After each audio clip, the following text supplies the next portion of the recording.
Hey everybody, welcome back to Let's Talk. My name is John, and today here on the channel, we're going to be talking about 1993's Demolition Man, and its brand new Arrow Video 4K Blu-ray that just came out. But before we get into that 4K Blu-ray review, I always like to give a quick film review, and today is no different. So if you don't want to know anything about the film Demolition Man, and you're just here for that 4K Blu-ray review, you guys can skip ahead right now. So Demolition Man is directed by Marco Brambilla. This was actually his directorial debut, which did cause some controversy because they kind of blamed him, Warner Brothers, for the budget running over. It cost $45 million originally to make this movie, and apparently that ballooned up to almost $90 million with all the delays in making this movie.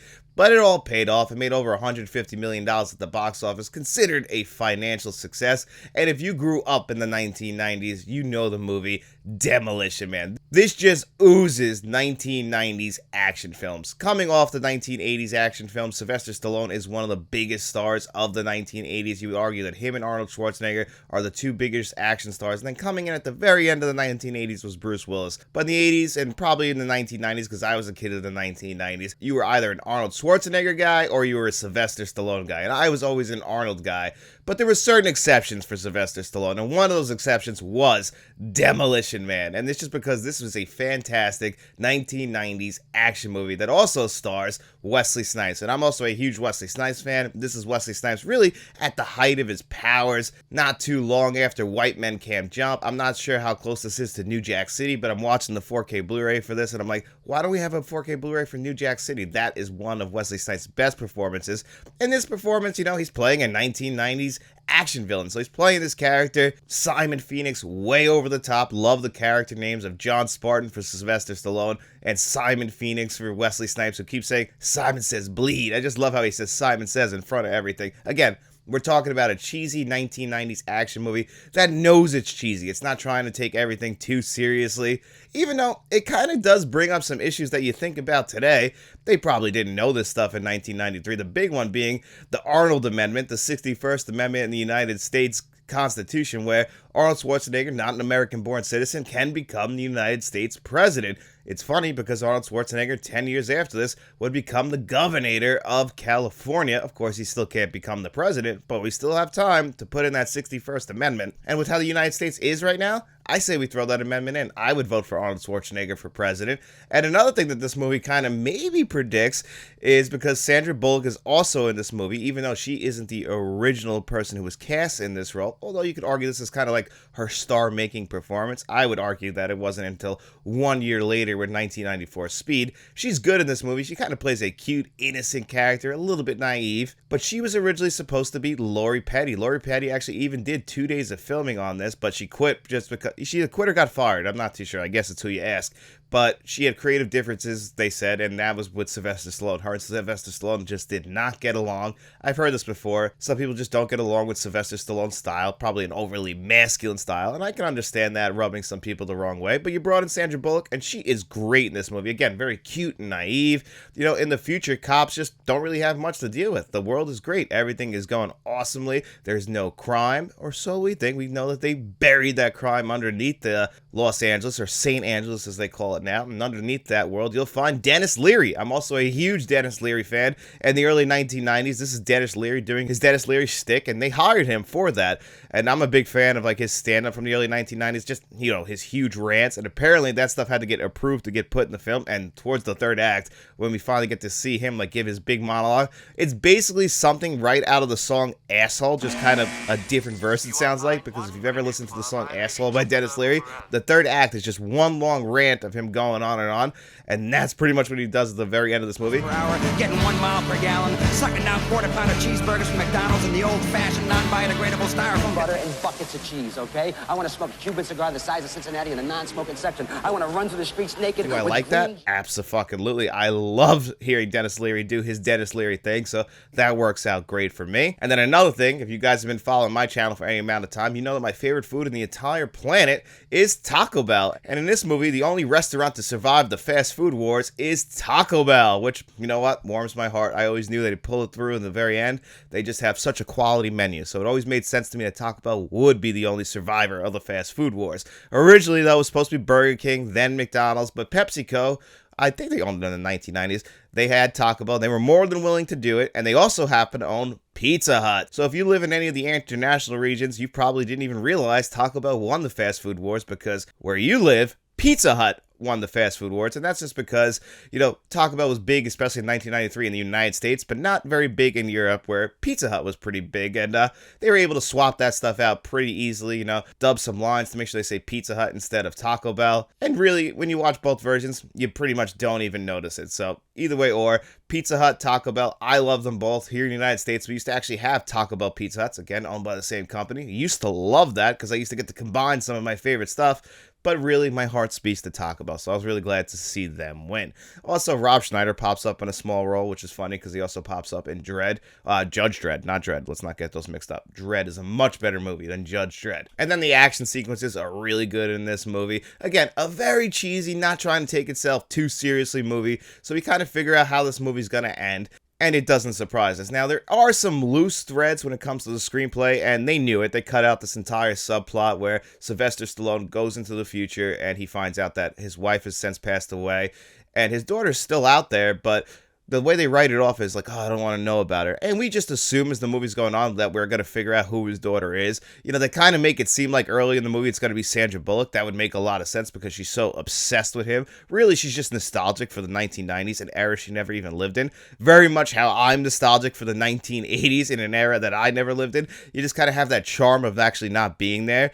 And I love that. So Sandra Bullock was essentially all of us before all of us. She's just so nostalgic for an era she wasn't a part of, but she misses that. She misses that chase for crime. You can see the Lethal Weapon poster right behind her in the office. I think that just makes a lot of sense. That's a Warner Brothers property, and I'm pretty sure Joel Silver produced that as well. So that makes sense to have that in there. And I just absolutely love that, of course. Lethal Weapon, one of the greatest franchises ever. Lethal Weapon is one of my favorite movies ever, so I love seeing that. We feel like Sandra Bullock, like just nerding out over this stuff, and one of her heroes just happens to be John Spartan. Of course, we kind of feel like in the early part of the movie, she's going to end up being the daughter, just kind of how this kind of movie is going. It just kind of feels like everybody's going to be connected, just because it's a silly 1990s action movie, but that thread was kind of ripped off just because they had to make the movie a little bit shorter. These things happen in editing, but you do notice it. The thing about screenwriting is if you make a point to point that out to us, you got to kind of have it pay off, even if it's just in a passing line, but they just kind of completely ignore that. So that's just an issue in the editing. And I know I read that people actually were a little bit upset because they just assumed Sandra Bullock was going to be his daughter. So when they start having sex, well, their version of sex in this movie, people were a little bit upset. Thankfully, we don't see the penetration. They're just wearing some, what do they call those things? Like, just, I don't know. I'm guessing this is probably what sex will end up being like in like 10 to 15 years. This way we don't got to exchange the fluids, as Sandra Bullock brings up. She's disgusted by it.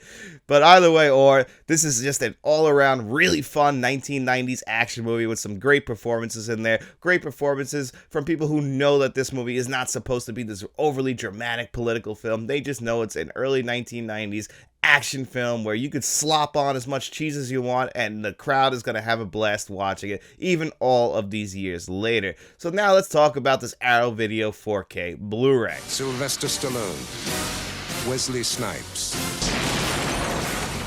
Demolition Man.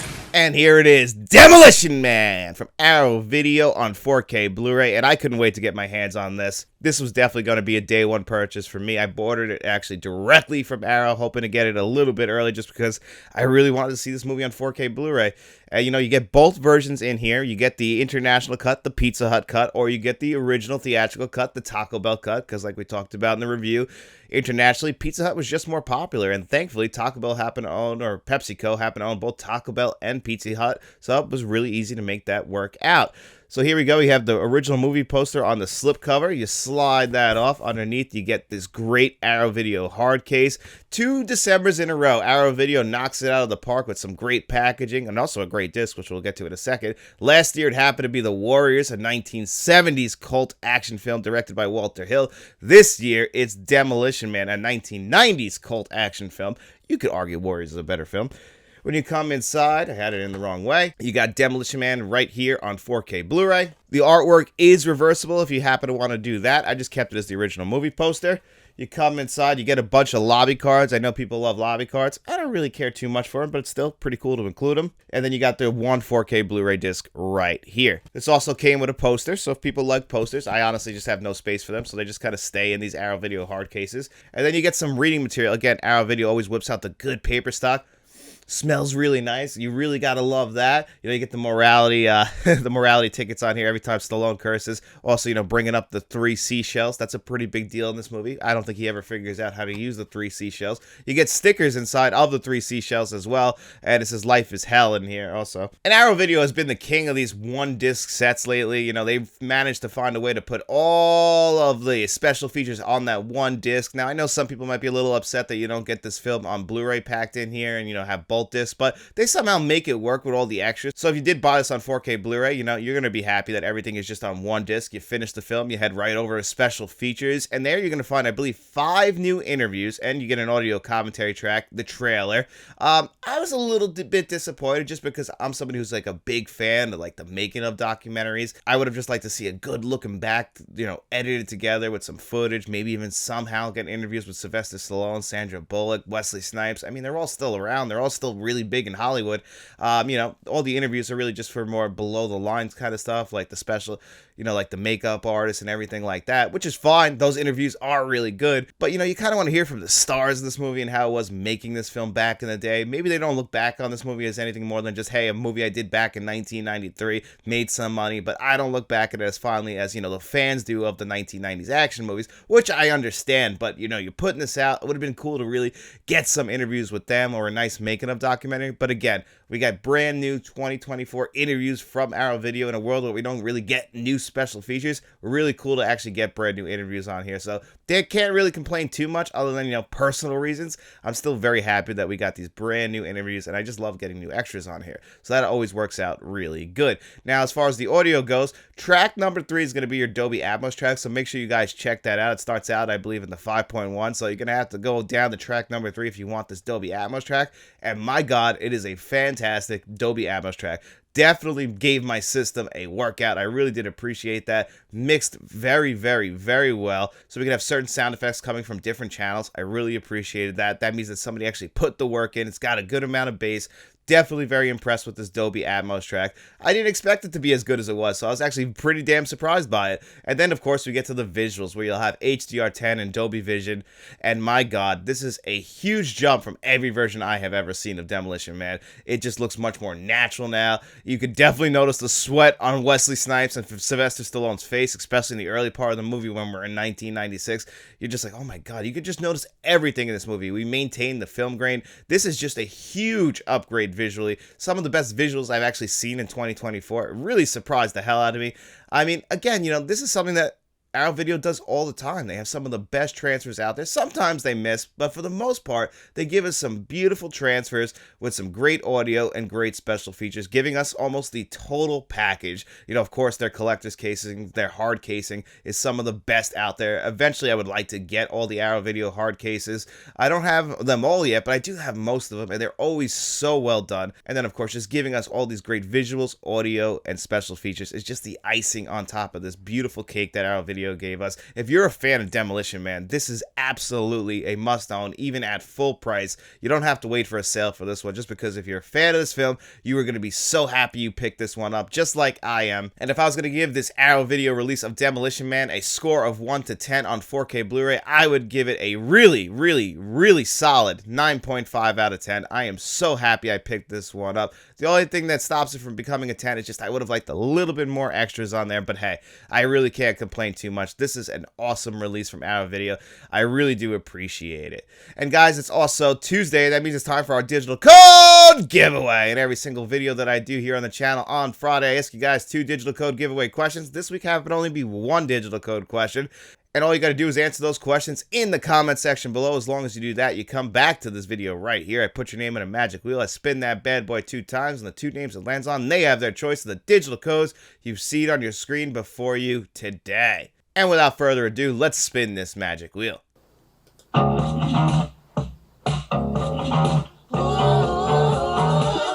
the elevator, going up. Got a lot of ground to cover, and I'm in love with the good life.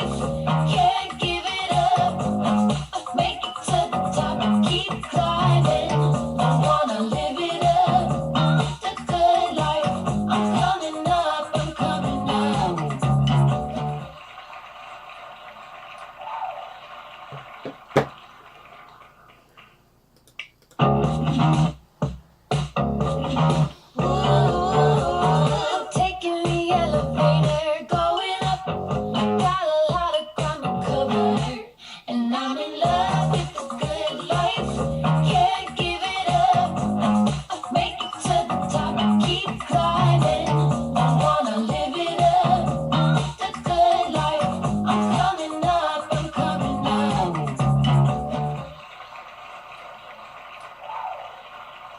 And there you have it. California loving it, and Rogue One 677. Both of you guys have won in the past, so you guys know how this works. Reach out to me in my email address, letstalkentmt@gmail.com, or you can always reach out to me Instagram, Facebook, the artist formerly known as Twitter.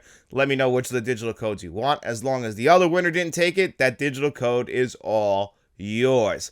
And if you didn't win this week, guys, make sure you come back to this Friday's video where we'll do this all over again. And guys, we also have channel memberships, so if you want to become a friend of the channel, a producer for the channel like Jet Eckert and John Doe Juggalo, you could do that. Or a channel director like Frank from Frank's Media and Reviews and Mr. Smelly Potato, where you can have your choice review each and every single month. Next week, we will actually have our channel director's choice review, so look for that sometime next week. But guys, if you got no money to throw away, don't worry about it at all. We just hope you enjoyed the video, and if you did, get out in those streets, tell your friends about us, and then we'll be seeing you around.